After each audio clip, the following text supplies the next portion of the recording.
36 number practical में है किसी भी कंडक्टर या धातु पर हीट का क्या इफेक्ट होता है। जैसे कुछ हीटिंग एलिमेंट है या कुछ ऐसे धातु हैं जो गर्म होता है तो उसके साथ साथ प्रतिरोध भी बढ़ता है, और कुछ ऐसा धातु है जो गर्म होने के बाद उस पर कोई प्रभाव भी नहीं पड़ता या बहुत कम प्रभाव पड़ता है, और एक ऐसा धातु है जो हीट होने के बाद प्रतिरोध घटता है। हर प्रकार की धातु अलग अलग होता है।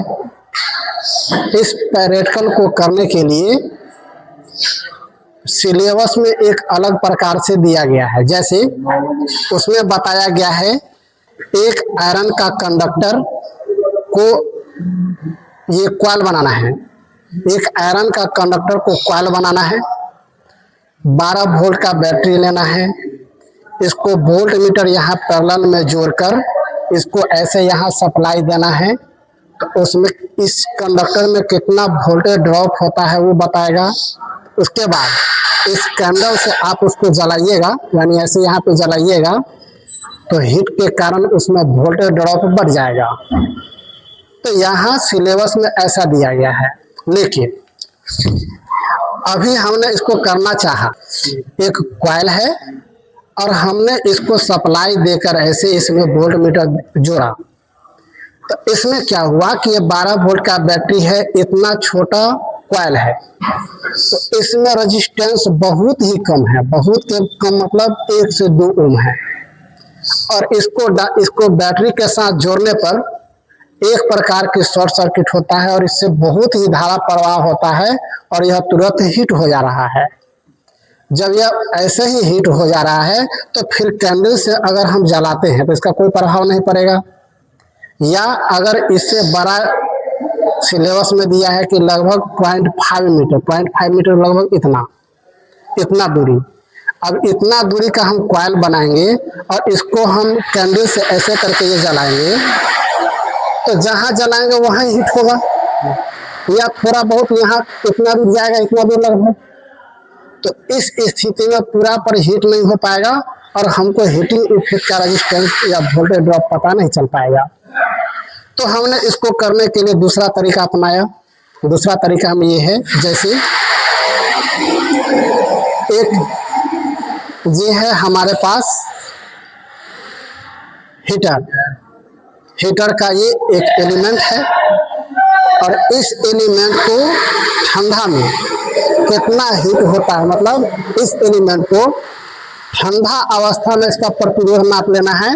इस मल्टीमीटर से प्रतिरोध नाप कर फिर इसको सप्लाई देंगे तो हीट हो जाएगा, और फिर हीट होने के बाद जैसा ही सप्लाई काटेंगे तुरंत इसका प्रतिरोध नाप लेंगे। तो हीट होने के बाद प्रतिरोध पर कुछ ना कुछ तो प्रभाव पड़ना चाहिए। तो इन प्रभाव को हम इस प्रकार से एक चेक कर सकते हैं। और दूसरा प्रभाव है, जैसे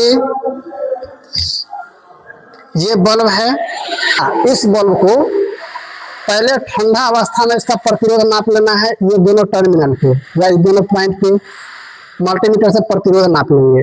उसके बाद इसी बल्ब को फिर जलाएंगे, और जलाने के बाद तुरंत स्विच ऑफ करना है और तुरंत इसको यहाँ से ये नाप लेना है। तो हीट होने पर हमको कुछ ना कुछ अंतर पता चलेगा कि प्रतिरोध कम रहा है कि बढ़ रहा है कि क्या हो रहा है।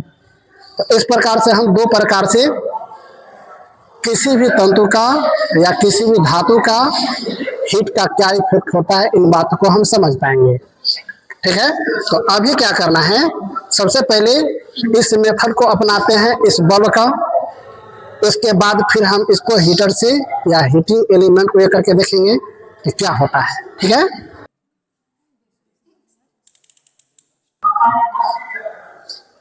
चलो चेक करो कितना है, 24 ओम। अभी ये ठंडा अवस्था में है, इसको अभी जलाए नहीं है, तो अभी 24 ओम आ रहा है।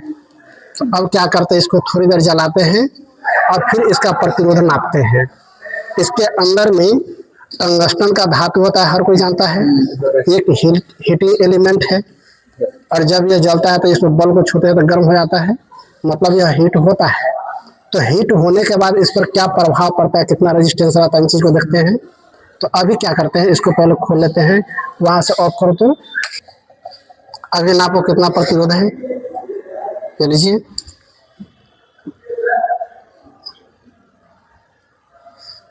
ठीक से लगाओ, स्थिर करो। 24 ओम है अभी। जब यह ठंडा है तब, अब इसको थोड़ी देर जलाते हैं, फिर देखते हैं, है ना। इधर उठा सकिए, पीछे हो सकिए। अब देखिए इसको क्या करते हैं, यहाँ हम इसको देते हैं सप्लाई, बल्ब को थोड़ी देर जलने देते हैं, इस तंतु को हीट होने देते हैं। उसके बाद निकाल कर तुरंत नापेंगे, प्रतिरोध तो हमको पता चल जाएगा। चलिए ठीक है, देखते हैं।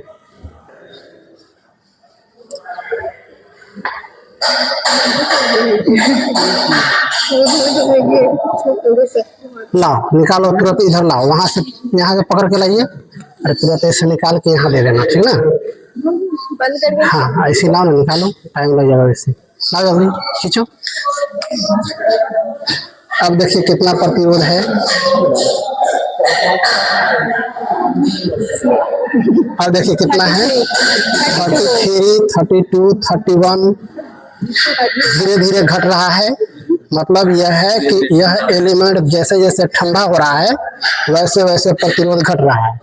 मतलब यह है कि जैसे जैसे एलिमेंट ठंडा हो रहा है, वैसे वैसे हमको प्रतिरोध देखो घटते आ रहा है।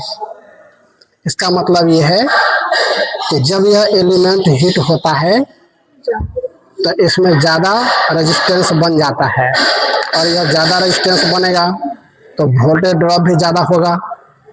बात समझिए। तो एक प्रैक्टिकल तो हम इससे कर लिए। दूसरा हीटर मेथड जो कॉइल मेथड से दिया था, उसको करके देखते हैं। तो मेरे पास ये हीटर है। अब क्या करते हैं, इसको हम सप्लाई देंगे। पहले ठंडी अवस्था में इसका हम प्रतिरोध नाप लेते हैं, कितना प्रतिरोध है। अब हम क्या करेंगे, इस हीटिंग प्लेट को या हीटर को 250 वोल्ट देकर हम सप्लाई देंगे। जब यह हीट हो जाएगा, फिर इसको निकाल के फिर इसको प्रतिरोध नाप लेंगे, और तब हमको ये अंतर पता चल जाएगा कि हीट होने के बाद इसका प्रतिरोध बढ़ता है कि घटता है। ठीक है, चलो ठीक है। अब क्या करते हैं, पहले ठंडी अवस्था में इसका प्रतिरोध नाप लें। तो इसका हम प्रतिरोध नाप लेते हैं, कितना ओम आता है। ये देखिए कितना रहा है, कितना ओम है, 36 ओम अभी है। ये ठंडा अवस्था में, मतलब पूर्ण रूप से ठंडा है तब।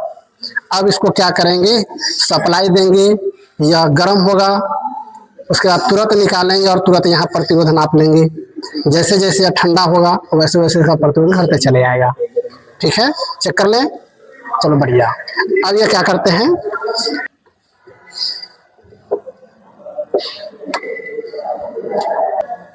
उस समय कितना प्रतिरोध था, 36 ओम प्रतिरोध था। अब हीट हो गया, इसको ऑफ करते हैं, तुरंत नापते हैं। ऑफ करो, ऑफ करो वहां से तुरंत। हाँ। ये देखिए 38, 37 है ना, 37। अब देखो 36 आ गया। तो जैसे जैसे यह हीट होता है, वैसे वैसे यह तुरंत देखिए इसका प्रतिरोध डाउन होते चला गया। तो एक तो हमको इससे देखना था। धातु में भी कई प्रकार की धातु होता है, जैसे मैग्नीज होता है, निकेल है, और आपको बता दें यूरेका है, नाइक्रोम है। तो हर धातु के अलग अलग प्रॉपर्टी होता है। किसी में प्रतिरोध ज़्यादा बढ़ता है ताप के साथ, किसी में प्रतिरोध कम बढ़ता है ताप के साथ, और किसी में एकदम थोड़ा सा प्रभाव पड़ता है।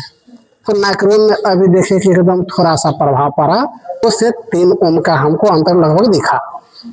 और हम बल्ब में देखे थे, इसमें हमको लगभग 10 ओम से फिर घटते घटते आया था अपना एग्जैक्ट वैल्यू पे। तो मेन प्रैक्टिकल आज को यही देखना था कि जैसे हीट होता है तो उस पर क्या इफेक्ट होता है प्रतिरोध पे। आप अक्सर पढ़ते होइए कि स्पेसिफिक रेजिस्टेंस भी कुछ होता है। स्पेसिफिक रेजिस्टेंस क्या है, जो तार में उपस्थित पहले से रेजिस्टेंस होता है, वही स्पेसिफिक रेजिस्टेंस है या विशिष्ट प्रतिरोध है। ठीक है, वो सब भी बताएंगे, जैसे जैसे आगे प्रैक्टिकल आएगा वैसे वैसे करके आपको हम बताएंगे।